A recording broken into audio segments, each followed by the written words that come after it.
بەس هەمومان وەزیفەمان نەبین بۆ تەشکی جەنازەی باوکمان بەڵام کە وەختێ بەڕێکەوتین لەسەر مەرزا ڕێیان پێمان نەدا و زۆر بە گرنگی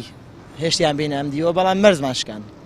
کاتێک کە مەرزمان شکان مەرزی ئێران تەقیا لێمان کرد و سێ دانە لە دەروێشەکانمان زەخمی بوو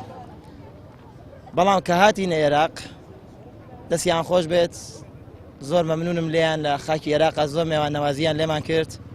زۆر بە محەبەت و لەگەڵمانە ڕەفتاریان کرد حتا بە ماشێنەی خۆشیان ئاویان بۆمان هاورد کە تونێتیمان بشکێت و خستگیمان دەربڕوات و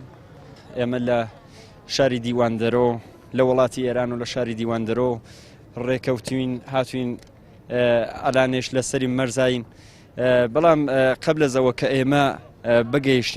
گەیشتین کە بە مەرز بێمەیان وت کە سێ کەس بریندار بووە لە هاومەرامەکانمان و هاومەسلەکەکانمان کە ئەوانیش بەرادری ئەهل تەرێق بوونە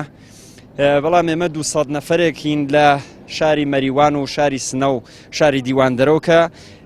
هاتوین بۆ سەر مەرز و کە بگەین بە خەمەت مەرقەدی مبارەکی شێخ کەریم شای کەس نەزان شاخاوەر پیری مهاجر مەرقەی شا عەبدولکەریم و شا حسەین و هەروەها بۆ خاکسپاریش